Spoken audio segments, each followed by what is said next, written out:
서울대학교는 어떻게 좀 자존심이 걸려버린 것 같은데, 그래서 08년도 안 되겠다, 2009년부터 새로 얘기해보자 이렇게 하시는데, 막 서울대학교도 자존심 때문에 입장이 그러면 뭐 그건 또 어쩔 수 있겠습니까만, 정부로서도 어쩔 도리 없이 그렇게 되면 뭐 또 상응하는 조치를 면제하기도 또 어렵고 하여튼 그런 고민이 있습니다. 다시 한번 서로가 정부도 좀 힘든 일을 하지 않고 대학교도 좀 잘 될 수 있는 좋은 방안이 나왔으면 좋겠습니다. 이건 뭐 희망사항을 말씀드린 것이고요.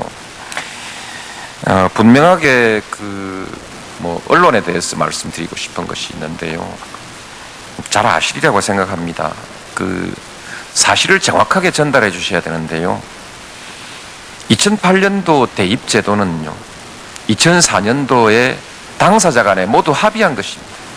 정부와 학교, 학부모, 학생 대표가 직접 오진 않았지만은 대개 그렇게 해서 합의가 된 것이고, 일종의 국민적 합의로 수용된 것입니다.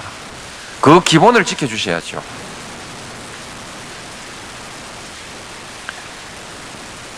그것이 잘못된 것이면 합의해서 깨야지, 일방적으로 밀어붙이기로 그렇게 깨는 것은, 그것은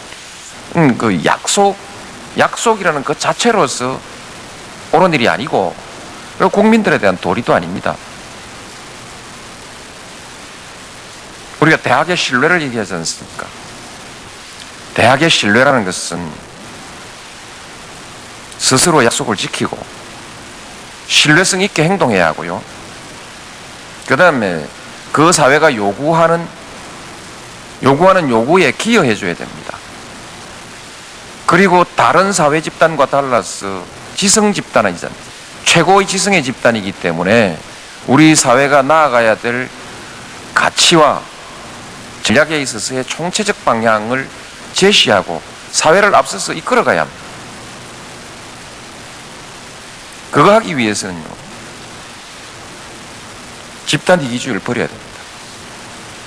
가장 중요한 것은 지도적 역할을 하기 위해서는 이기주의를 버려야 됩니다. 그리고 사회를 통합해 나가기 위한 배려가 항상 그 속에 있어야 됩니다. 함께 가지 않으면, 함께 가려는 어떤 통찰력 있는 전략을 제시하지 않으면 그 사회에서 지도적 역할을 할 수 없습니다. 그러면 공무원들한테 규제를 받는 것이죠. 공무원들이 아무렇게나 규제를 불쑥불쑥 내밀던 시대는 이제 지나갔습니다. 이제 독재 시대가 아닙니다.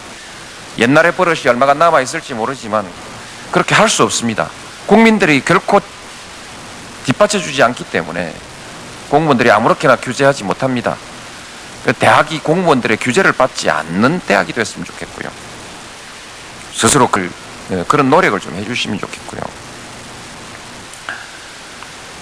대학의 자유를 강조하시는데 대학 자유를 존중해 드려야죠. 아무도 대학 자유를 반대하는 사람은 없습니다. 다만 국가 공공의 이익을 위해서 대학의 자율도 규제를 받을 수 있는 것입니다. 국민과 더불어서 자율의 권리를 함께 공유해야지, 어느 집단만 자유를 누리고 그 어느 집단의 자유를 위해서 나머지 집단의 자유가 제한을 받게 됐을 때 매우 불편을 겪어야 하고 기회를 박탈당해야 되고, 창의성 교육이라든지 인성 교육이라든지 다양성 교육이라든지 민주주의 교육이라든지 하는 이와 같은 미래의 가치를 훼손시키면서까지 대학이 자유를 주장하는 그것은 자율이 아니라는 것을 분명하게 말씀을 드리고 싶습니다.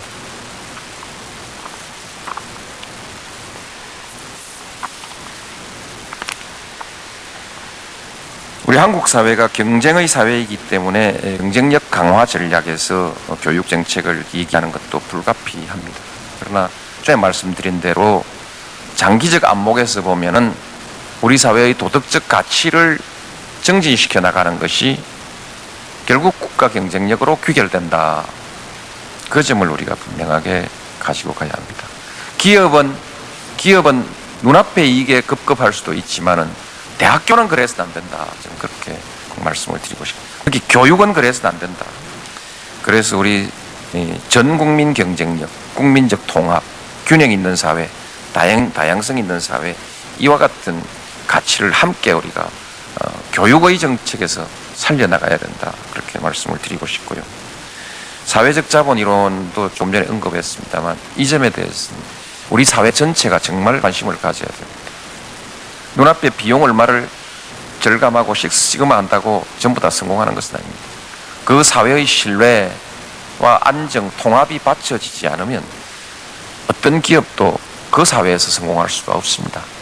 그 점 우리가 함께 가져갔으면 좋겠고요. 우리 사회가 가지고 있는 약점이 신뢰가 부족한 사회지요. 통합성도 좀 부족합니다. 서로를 인정하지 않고요. 다양성도 아직 부족합니다. 다양성이야말로 자유와 창의의 기본인데 이것이 미래에 있어서의 그 기업과 국가의 경쟁력의 핵심 요소가 될 것입니다. 문화적 다양성이라든지 이런 것은. 어떻든 우리 한국 사회가 배려가 부족한 사회라는 것은 틀림없습니다.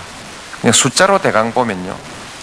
한국의 얼마 전에 OECD 평가기구에서도 한국에 대한 몇 가지를 평가했는데 일부 신문들은 대체로 그 한국의 성장력에 관한 평가 그리고 부동산 정책에 관한 조언 이런 것만 내놨는데 우리가 귀담아 들어야 될 핵심적인 것은 우리 정부 우리나라의 GDP 대비 통합재정의 그 사회복지 분야 지출 비율입니다. 그 비율이 유럽의 3분의 1이다. 이렇게 지적하고 갔죠. 미국과 일본의 2분의 1로 되어 있습니다. 이것은 우리 한국 사회 여러 영역에서 가장 후진적인 지표가 바로 이 지표입니다. 여기에 대해서 우리 언론이 별로 받아 쓰질 않았습니다만은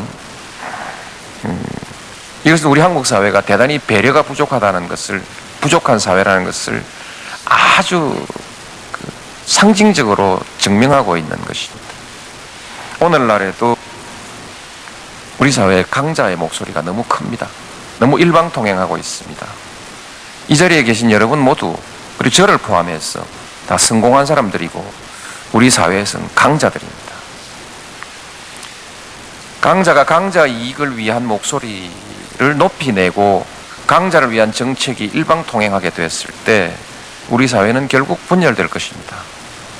그리고 그것은 도덕적인 사회가 아닙니다. 분열이 안 된다 할지라도 그 사회를 사는 사람들이 자랑스러운 사회가 될 수가 없는 것입니다. 세계 어느 나라에 가도 우리나라의 젊은 사람들의 활기찬 모습을 보면 우리나라가 선진국 아니라고 말할 아무런 근거가 없습니다. 정말 활력이 넘치는 사회죠. 선진국입니다. 노인들의 모습을 보면 길거리를 걸어다니는 노인들의 모습을 보면 한국 사회와 선진 사회의 현격한 차이를 느낄 수 있습니다.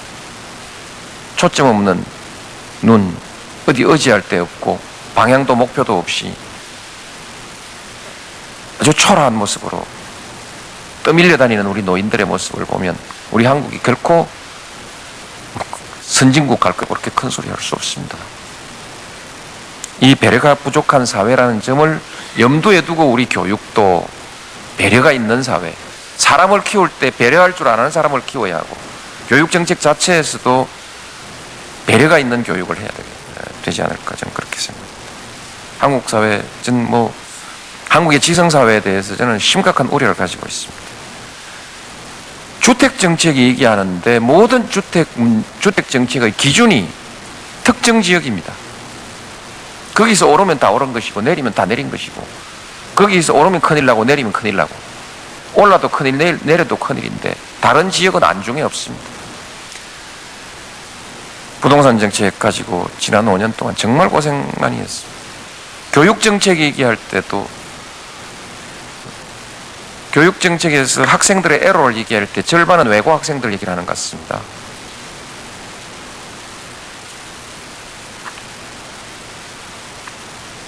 외고는 설립 목적이 특수 목적 고등학교지 않습니까? 입시학교가 아니지 않습니까? 스스로 선택한 것인데 그거 해결해내라고 우리나라 언론들이 지금 발칵 뒤집어졌어요.